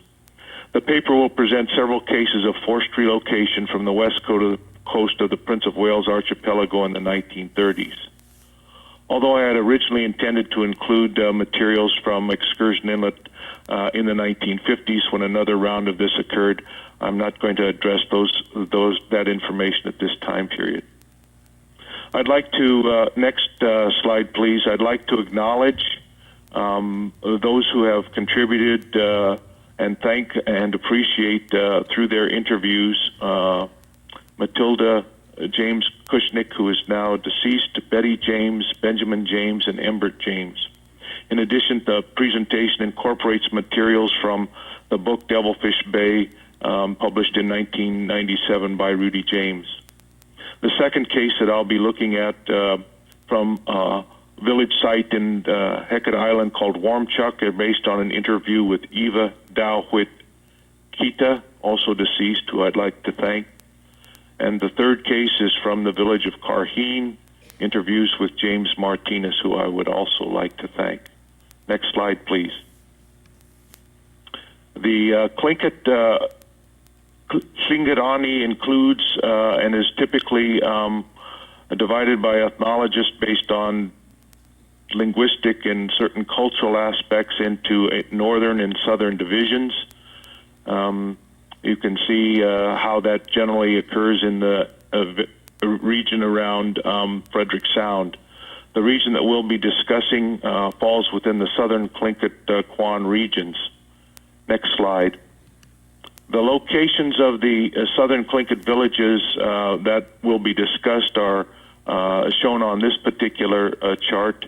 As can be seen, the three communities are all located on the Prince of Wales archipelago. The village of Ketchikan, located at the northern extremity, actually on Kosciuszko Island. The village of Karheen, located at the southern tip of Tuxacan Island. And the village of Warmchuck, located in Hecate, on Hecate Island. Next slide. As background, it's important to understand how American education came to be practiced in southeastern Alaska. Actual formal forced education began with Naval Commander Glass, who established a school in 1881 in Sitka. And when he found that attendance wasn't up to what he felt was needed, he gave children numbers to be worn about their necks, and they were assigned to their houses, and attendance would be taken, and fines were given to parents whose children did not attend the schools. This was followed up in the 1880s by Sheldon Jackson sending missionary educators to villages. Oftentimes, these educators were requested by Lingit and Haida. However, they were not requested on the basis that Sheldon Jackson and S. Hall Young decided to send them. Rather, they were often requested on the basis of what Tlingit and Haida people saw Reverend Duncan accomplishing in his model communities in British Columbia. In particular, the retention of linguistic retention of language in the context of building village economies under the control of local village residents was extremely attractive. Later then, Jackson went on to create the Sitka Industrial School, which began the process of boarding home displacement from villages, and also practiced forms of cultural, spiritual, and linguistic suppression in the context of educational transformation. English-only educational policy was introduced in 1887. The village schools which were first dispersed were later consolidated, such as, for example, amongst the Haidas at Heidelberg. Tlingit and Haida attendance throughout this time period continued to be dictated by a modified seasonal round. And that would normally mean that attendance would be high in certain months such as October and November, and maybe again in February, but in other periods during the year they would be out in the camps. There was a resulting differential acceptance of education, and continuation of modified seasonal round reduced attendance considerably. Many Tlingit and Haida became advocates of the educational pathway that was being offered. Others did not and chose to persist in the traditional adaptation in customary clan villages and to customary sites. Next slide. At Ketchikan, located on the north shore of Kosciuszko Island, this is located in the traditional territory of Kiks.adi, or the Raven Dog Salmon people. It has access to both on the east Dry Pass and to the west to Ketchikan Strait. As such, it's extremely well located for access to both interior and offshore resources. The traditional village site is thought to have been located at Sukda, where there's a nearby sockeye stream at the head of Calder Bay. This is considered to be an ancient winter village site by the Shakan Kwan and the descendants from that particular lineages. At the entranceway to Dry Pass, there's apparently a dividing line between the two subdivisions of the Kiks.adi, which are located to the east of Ketchikan. Down the east to Dry Pass are the Tilhitan or Tilhitan-adi, and to the west around Kosciuszko and across to Afla Canal is the Suktin-adi area. Next slide, please. These petroglyphs near Ketchikan demonstrate the long occupancy in this region. This particular petroglyph is likely associated with the double raven-headed lineage crest, the Suktini clan of this region, and possibly a copper crest above it. This next petroglyph located there is called the Devilfish Man, and is associated with the legend of Devilfish Bay in nearby El Capitan Passage. Next slide, please. Also located at the entrance into Dry Pass on either side of the entrance are grave houses. In this particular image, we're looking eastward into Dry Pass, into Tilhitan territory. And next slide, please. In this slide, we're looking westward towards across Kosciuszko Island towards Kuyu Island in the distance. Again, given the importance of these sacred sites, this long-standing occupation of these area by this clan is demonstrated. Next slide, please. These are close-ups of those Indian grave houses located at that particular entrance point. Next slide, please. In terms of the contemporary or the recent history at Ketchikan, it has a very good water source and it was selected as a cannery site in the 1890s, which continued on until about 1920. In the late 1890s, it was also selected as a site of a sawmill and invested in by John Brady and George Hamilton. A limited number of whites moved there, but Tlinkits from various nearby communities moved there to both work and in some cases built a winter village at the particular site. The population history here indicates that the numbers fluctuated, but we must recognize that in this time period from 1880 to 1920, certainly those census numbers are oftentimes not reflective of actual populations. Another very important point to recognize is that this particular part of southeastern Alaska was devastated by a smallpox epidemic in 1862, and that's carried forward in the clan history of these particular lineage descendants as well. Next slide, please. The Ketchikan salmon cannery was a quite substantial operation, as can be seen by these photos. Next slide, please. Also, the sawmill, which was hoped to provide logs and timber for both Wrangell and Sitka, operated only intermittently and never became a full-scale operation. Next slide. However, substantial housing with the materials were built at this location, and here we can see these logs were actually cut for further kinds of construction purposes at the site. Next slide. In the modifications of the traditional subsistence round, Southern Tlinkits developed multiple garden sites. This picture indicates the Sukna family garden site at Ketchikan, which was quite extensive, and they had other garden sites in the vicinity as well. Next slide, please. This is looking west, where other houses were built along the beach, where Tlingit families operated, as they can be seen along that boardwalk, as they lived during certain times of the year when they were working at the cannery. Next slide, please. There were also some houses built to the east as well. Next slide, please. Tlingit men worked as salmon fishermen in this early period, the 1890s until around 1915, in which they would be towed to various different sites, usually by steamers or sail vessels, utilizing the skiffs that we see in the background here, and utilizing beach seines. These methods were required by federal law after 1896, so traditional methods being outlawed, Tlingit had to adapt to these particular methodologies. So this is part of the new modified adaptation that occurred at this time period. Next slide, please. At Ketchikan, the Tlingit leader, grandfather of the present sources previously mentioned, was named Sukna. He was the clan steward and Keen Sati, that is the overseer and the protector of the streams. Sukna was deeply opposed to the harvesting practices of the white cannery operators, and to quote from his grandson's book, Sukna anchored large tree branches in waters that fouled their nets. He never could understand how a people could come and take without asking permission of the owners. He disapproved of a people who did not show respect and would take more from the waters than they could use and then throw back usable fish that were already dead. We can see that in his actions and in his views, he was engaging in active resistance to the invasion of his lands and the use of those resources. Next slide, please.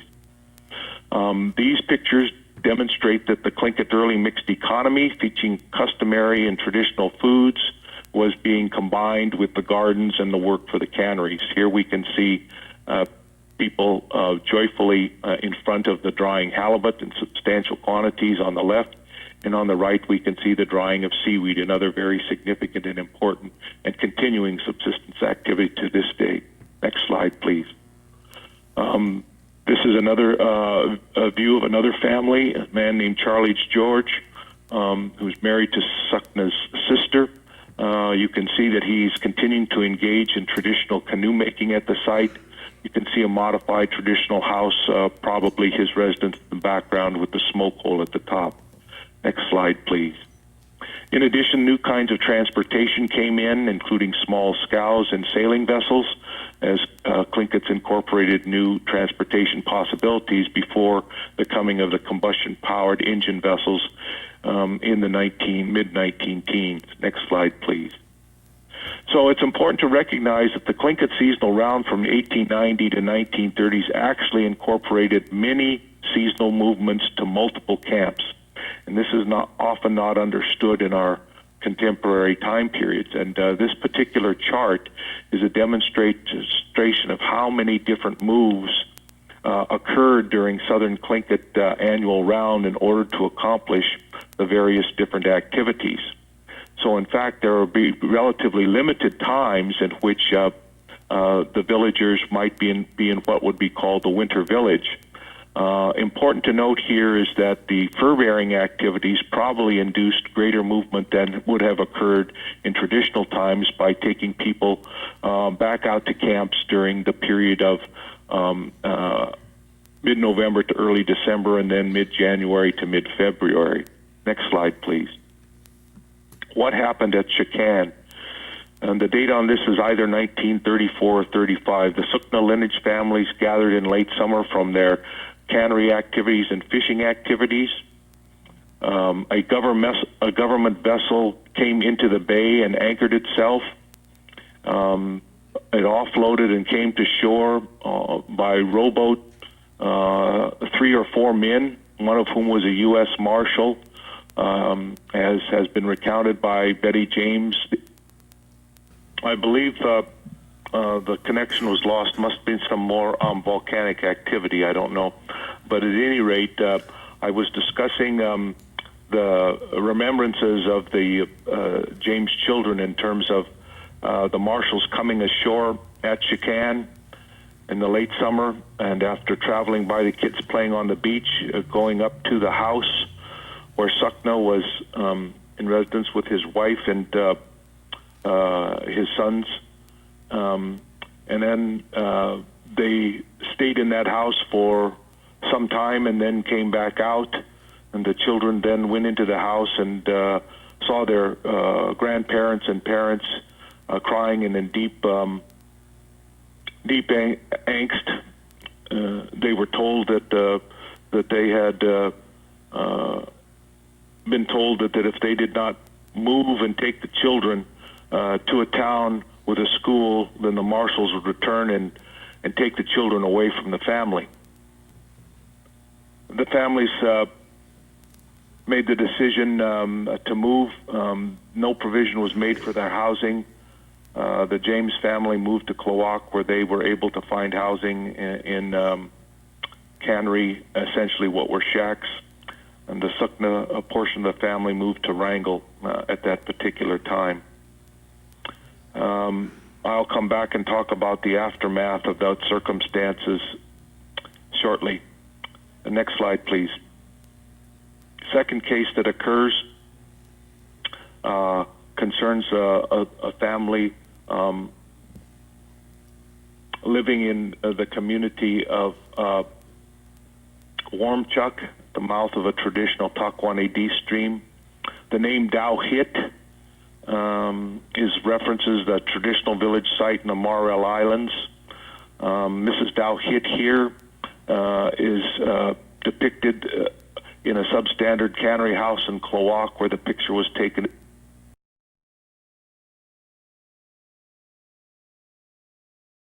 No, it's unfortunately it's not letting me reconnect, but maybe would let me we'll try again in just a second to get him reconnected. In the meantime, does anyone have any questions or comments based on the presentations that have been made? Bob? Thank you. I'll be very, very brief.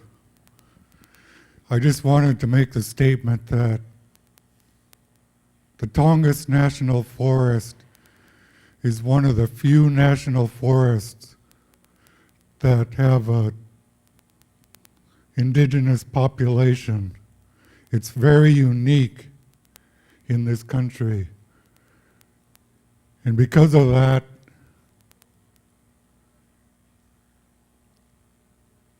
and I'm sorry, but the Tongass was not abandoned. We still hunt and fish on our homeland. We still gather our food on our homeland. And I've personally reburied our ancestors on our homeland. So we should have guaranteed access to our sacred sites, our ancient places, our fort sites. And this clan conference can symbolically represent a fort site where our people come together and fight for our homeland. The Tongass belongs to the Lingit people, and we should work together. And I'm glad Andy's spirit is up here. Thank you.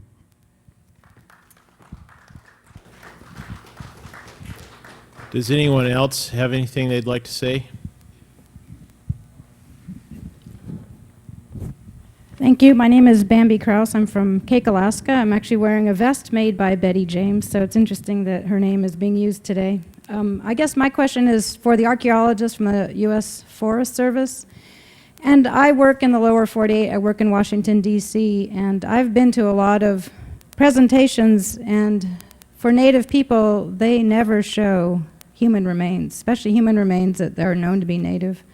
So it kind of surprises me that your presentation would include that in terms of just a sign of respect for the people in the room and for people who have, suffered a lot. I guess that's kind of one of my emotional responses to the presentation is the value of oral history and why do we have to work so hard to prove that we're still here.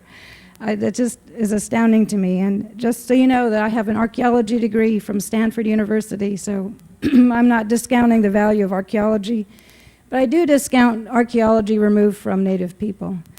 And I went over to the State Museum yesterday and I saw the 1,000-year-old textiles and the object that people are trying to figure out what that object is. And I think that's great for science.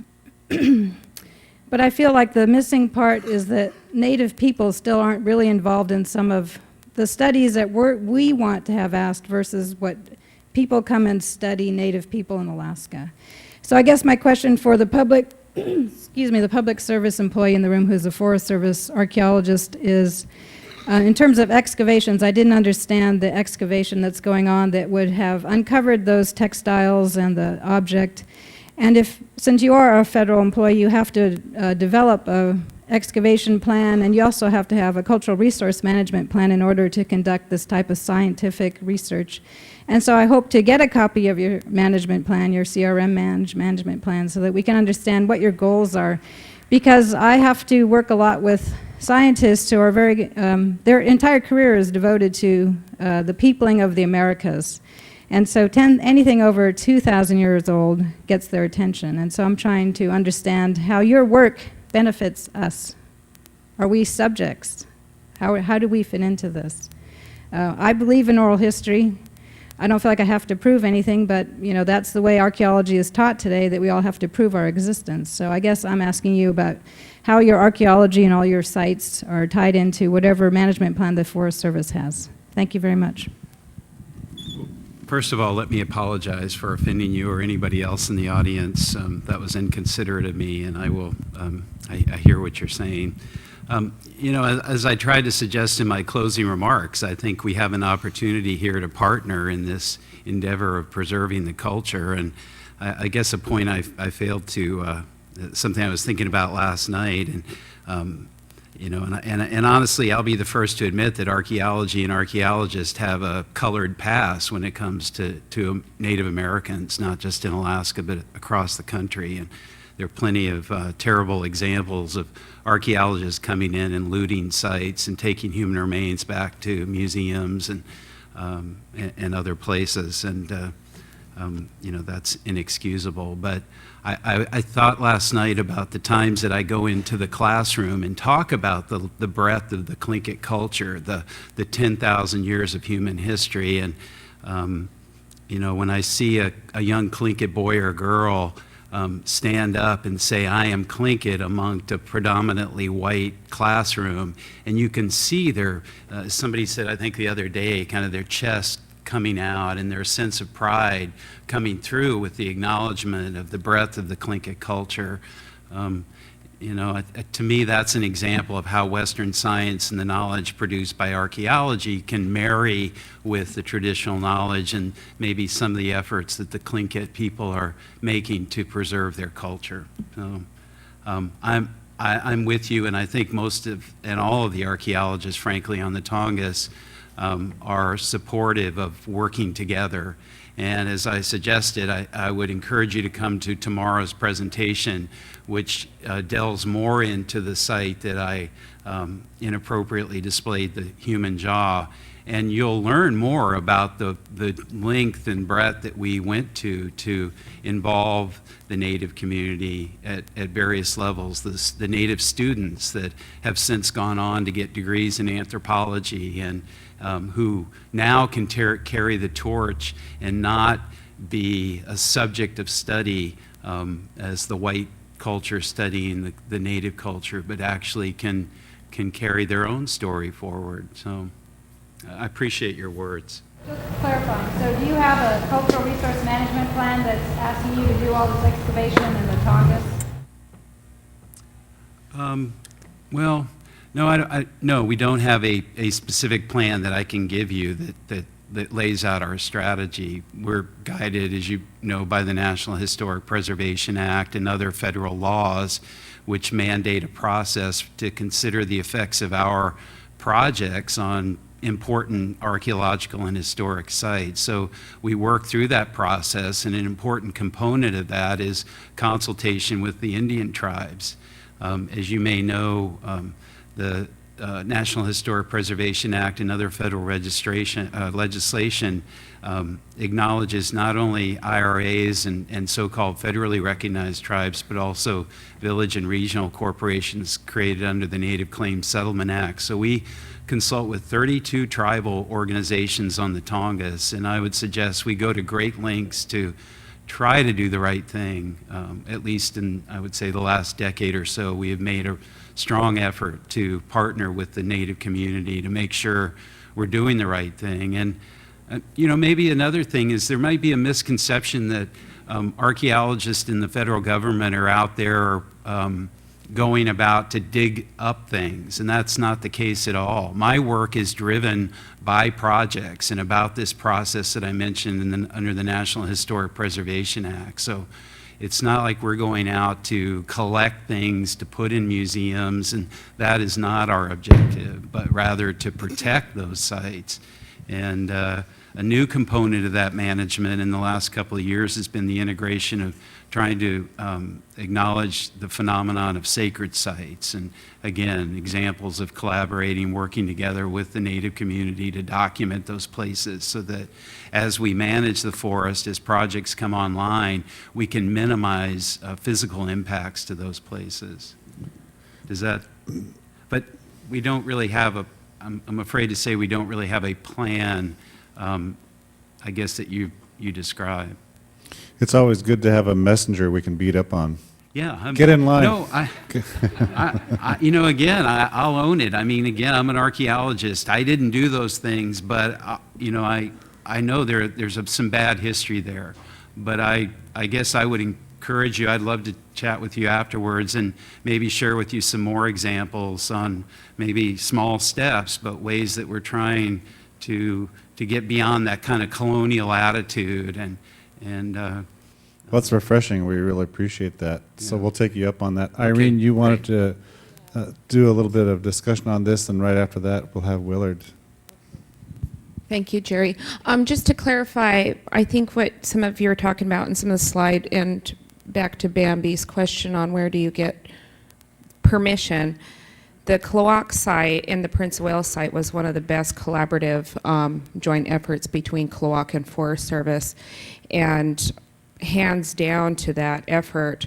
And I do know that the tribes have worked very well with the Forest Service to try to go forth with some of these archaeological sites. They not only are they, you know, pulling up remains that are dear to our hearts, but, you know, the information that comes out of it, I think, is for me, has been one of the best works that you can get, the collaboration with the Forest Service, the documents that are in the Forest Service, and the interviews, the process of that.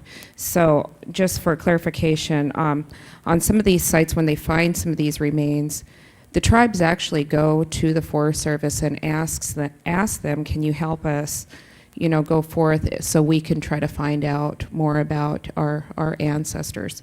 So I don't know if that kind of helped, but. Yeah, and I think the model from On Your Knees Cave, I think you'll see, I know there's already interest internationally on how others can replicate that same working relationship. And I guess, thinking about your question about a management plan and the lady's comments is, with 32 tribes, if we had a cookie cutter approach, it would fail to acknowledge the different viewpoints of each and individual tribe. And groups like Klawock and Craig are very interested in collaborating with archaeologists. Other communities may not be so inclined, and we try to honor that, and so treat each tribe and each case individually. Thank you. My name is Willard Jackson. I'm from Ketchikan. Esteshe was my mother. Last summer, we had the opportunity from Chicago to put her remains back in place. It was 600 years old. I appreciated the U.S. Forest Service's part in that. What I didn't appreciate on their half was them digging the grave and wanting us to put it back in the same place that they wanted. We didn't do that. We done it the way we felt we should have done it. But it was done right. Without the U.S. Forest Service's hand in that, without the young lady Irene's in implementing it for us, none of these things would have happened. And Irene's absolutely right. I believe as a council member for the tribe, the U.S. Forest Service should come to the tribal leaders or tribal council IRAs. And that process is being followed in the Ketchikan area. I think also that, that we don't really talk too much or show the films like Bambi shared here a moment ago. We don't show those things. But we're living in 2009 now, and we are doing those things. But I appreciate everything that you're doing in Indian country. Kanish.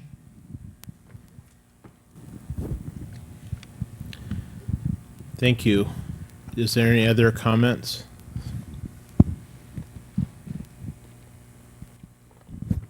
Hi, my name is Tommy Jimmy, and I just find that this information is just really exciting from a couple of different angles. I just recently started spending time with my father, and he had shared with me information about where he was born, over the years, and I'd always just assumed that where he was talking about, because he was his own mother is from Yakutat, and so when he would say Sharkan, I was assuming this was a place up there by Yakutat. And then we started talking about this just recently again, and no, he was talking about someplace down in the northern part of Prince of Wales Island, and my father is sitting right here now. What I'd always thought was another side of that's always been really, what makes this really exciting to me is that when I heard about the story of my great-grandfather's migration, down to Lingit, there were people that were already there, and I've always imagined this area, not ever knowing that there was a village with this name that existed there. It was just when I would hear the story, because I grew up fishing in Southeast Alaska, I'm pretty familiar with that area. And so when my grandfather started telling me about Duncan Canal and down in that area, when his family came down the Stikine River, there were people that were already there to greet them. And I've always imagined that it was this place where my father was born, that the people were already there and saw these new people's arrival and went over by them. And who are you? Where did you come from? And over the years, I've had the opportunity to work as a naturalist on board the ferry, and of course I did all kinds of my own research and put it together with a lot of what I was told orally about my own people's history. And it's just interesting to put what they're finding out archaeologically and how closely a lot of that follows with the oral history that I've been told. So I just wanted to ask, whether this information is something that I can get my hands on, so I can sit down with my father and show him these pictures that you have. And he said, yeah, and he might be saying, yeah, that's a place where I was born. And so I'm just asking whether or not this stuff will be available for me to get a hold of. Well, unfortunately, Steve Langdon can't answer that directly, but I'm sure that he would make the information available to you. In fact, he might want to talk to your father about this subject, since Steve is really uncovering out some previously little-known stories about this area and this phenomenon of the forced relocation. So I think we better call an end to the session now, and I'd like to encourage you to continue the conversation with us afterwards. We are on lunch break now too, so you might want to grab a bite to eat at the A&B Hall, and we'll be starting back up here at 1:30. Thank you very much.